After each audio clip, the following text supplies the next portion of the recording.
All right, so we're continuing now with the lecture.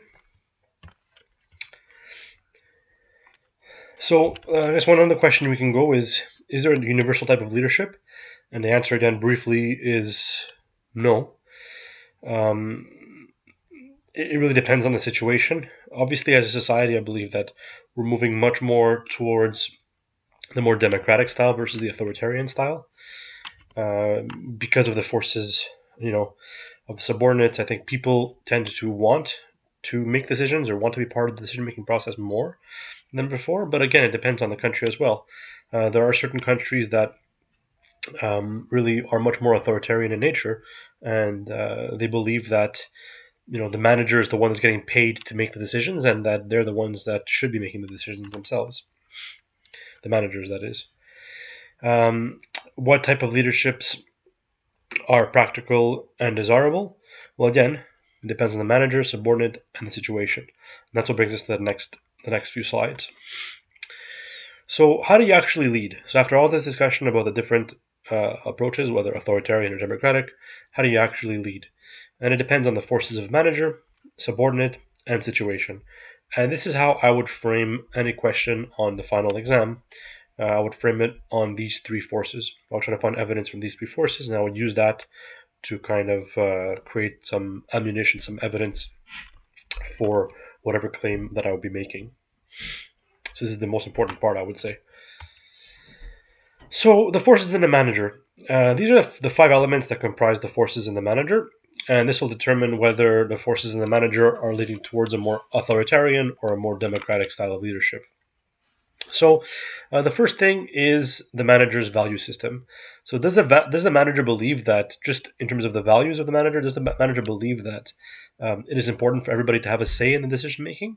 Or is the manager the type of person that believes that the leader is the one that gets paid to make the decision, and therefore a more authoritarian approach is better? So of course, depending on the value system, you can lean more authoritative or democratic right off the bat. Confidence in the subordinates.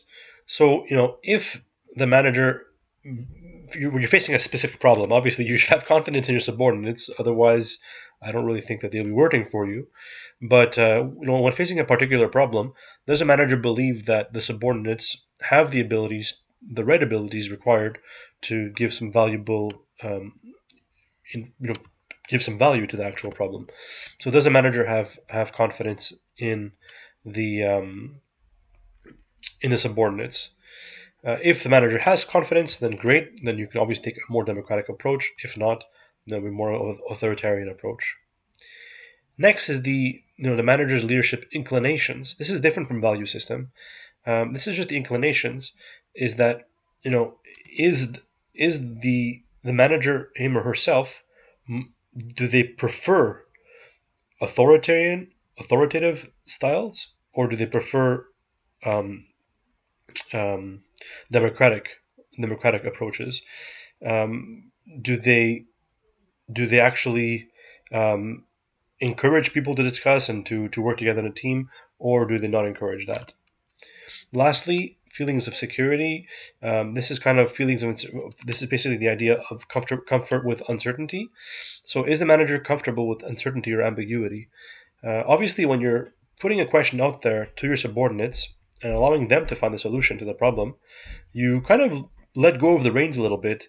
And this might be a bit unsettling for some managers, because you're giving up control. And of course, the authoritarian approach is kind of the ultimate control. So if the manager is comfortable with uncertainty, is secure with that idea of uncertainty, then they could lean more towards democratic style. If the manager is not comfortable with uncertainty, then they would lean more towards the authoritarian style.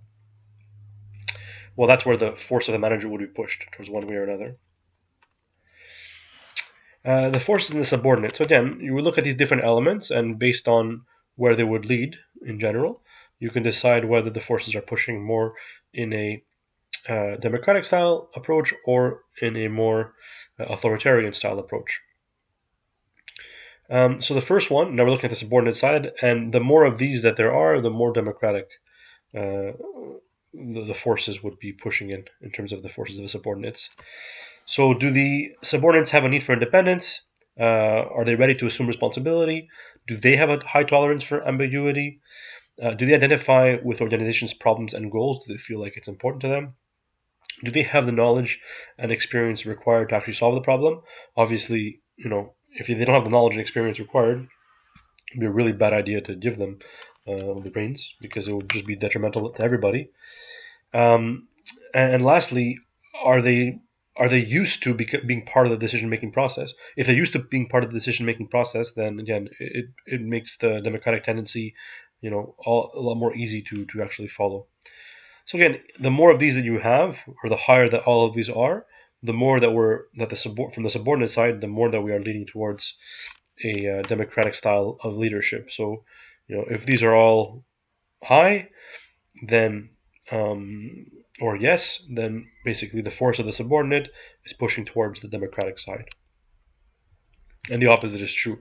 If they're all low, then you'd be towards the authoritarian side, or the boss-centered side. Lastly, we're looking at the forces in the situation. So the force in the situation is the last force, according to Tannenbaum and Schmidt. For the first element that plays part of it is the type of organization. So kind of just like every manager has their own natural tendencies towards authoritarian or democratic, so does the organization. It really depends on the culture. In the organization, is there a culture of decision making as a team, or is there a culture of a more authoritative culture? Next is the idea of group effectiveness. So, the teams of subordinates, have they worked together? Do they have past success?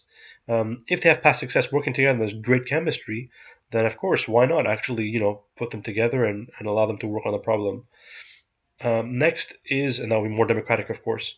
Next would be the nature of the problem.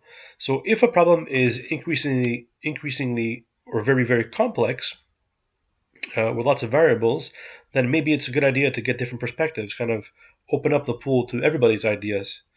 If it's a more simple problem, then maybe it's easier for just one person to take care of it. But that's not necessarily true, right? If it's a simple problem, it's better to be authoritative, and if it's a complex, better to be democratic. So why is it not that simple, straightforward? Well, it's because of the next element, the element of time pressures.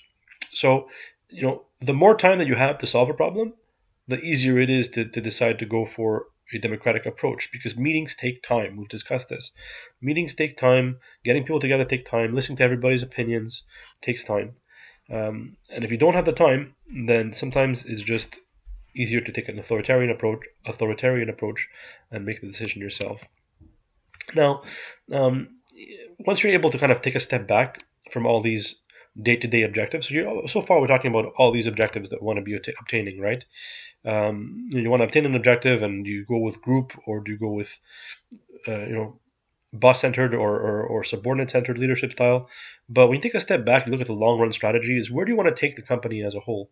Do you want to create a company that just follows the leader, follows the authority figure, or do you want to create a company in the long term that has a culture of sharing and collaboration? And that's where that element of long-run strategy comes into play. It's, what's really the long-run strategy that you as a manager want to create for the organization? What's the culture you want to create for the organization? Is it a culture of democracy, or is it a culture more of authoritarianism? That goes beyond the day-to-day objectives that you want to be obtaining. Okay, so this is not the revised model. I wouldn't say is very important for the exam. Really, you just could focus on those three forces, and also understand this continuum right here. So I want to just briefly go over it one more time. So on the left-hand side, we have the boss-centered approach. On the right, we'd have a subordinate-centered approach. And how do you know what's the best thing to use? What's the best approach to use? Well, it depends on the situation. And how do we assess or how do we gauge the situation? According to Tannenbaum and Schmidt, we look at the forces of the manager, forces of the subordinates, and forces of the situation. And based on those, it helps us decide what's the best management style, leadership style to use given those forces. So on one end, we have the manager makes the decision and just simply announces it. So really not giving any opportunity for anybody to fight back or anything like that, or even to discuss it. Nothing at all. Then next, one level over to the right, the manager basically makes the decision and then sells the decision. That kind of gives this false impression that you're kind of opening it up to the subordinates, but ultimately the decision has already been made, and very limited modifications are likely going to happen, if any at all. Next, the manager presents ideas and invites any questions. This is where we're really kind of transforming really much more towards the subordinate-centered idea, is that the manager simply presents the ideas that he or she has and invites questions, and then can maybe make some minor adjustments. Next, the manager presents tentative decisions that are subject to change. So again, you're basically admitting that these elements are going to change, they're subject to change, and together as a group you're starting to kind of pull apart and make it better. And as we keep going to the right of the spectrum, manager presents the problems, gets suggestions, and makes decisions. It makes the decision. So basically, you're presenting the problem, getting suggestions, and then based on all that information, you're making the decision. Of course, as you go more towards the right, you realize that it takes more time because you got to actually get everybody's opinion and everybody's feedback. Next, the manager defines the limits and asks the group to make the decision. So the manager might say, the budget I give you is $100,000. This is the problem itself. Go wild, go free. And then the last one is basically the manager basically giving them carte blanche and saying, these are the restrictions that I have for my subordinate, for my superiors. I'm giving you the same restrictions, and go ahead and solve it. And again, remember that the manager's involvement in these group discussions really depends on the value that they're going to add. If they're going to be involved, great. They should tell them that they should be considered as part of the team. If they're not going to be involved, then they should just take a step back. You have to be clear because you don't want them thinking that you are a figure of authority when you're in the group discussion. If you want them to visualize you as a member of the team. So as I mentioned before, on an exam, I think it's less important that you understand specifically where they fall. It will be good to mention it, but don't be too worried about saying basically, don't lose yourself trying to decide between two that are potentially very close to each other, because you might not have the exact quote in the text where the manager is selling their decision, or the manager presents a tentative decision subject to change. You might not have the exact evidence in the case. The idea is to use the forces in the manager, subordinates, and situation, and then make your best guess about where they fall on the spectrum. So you don't have to know exactly, every one of them, and there's nothing, there's not going to be a specific answer. What's going to matter is if you say more subordinate-centered, or more boss-centered, or more in the middle. And then the rest, it's to be discussed whether, the middle is present ideas and invites questions, presents tentative decisions subject to change, or presents problem and gets suggestions to make decisions. That could be argued.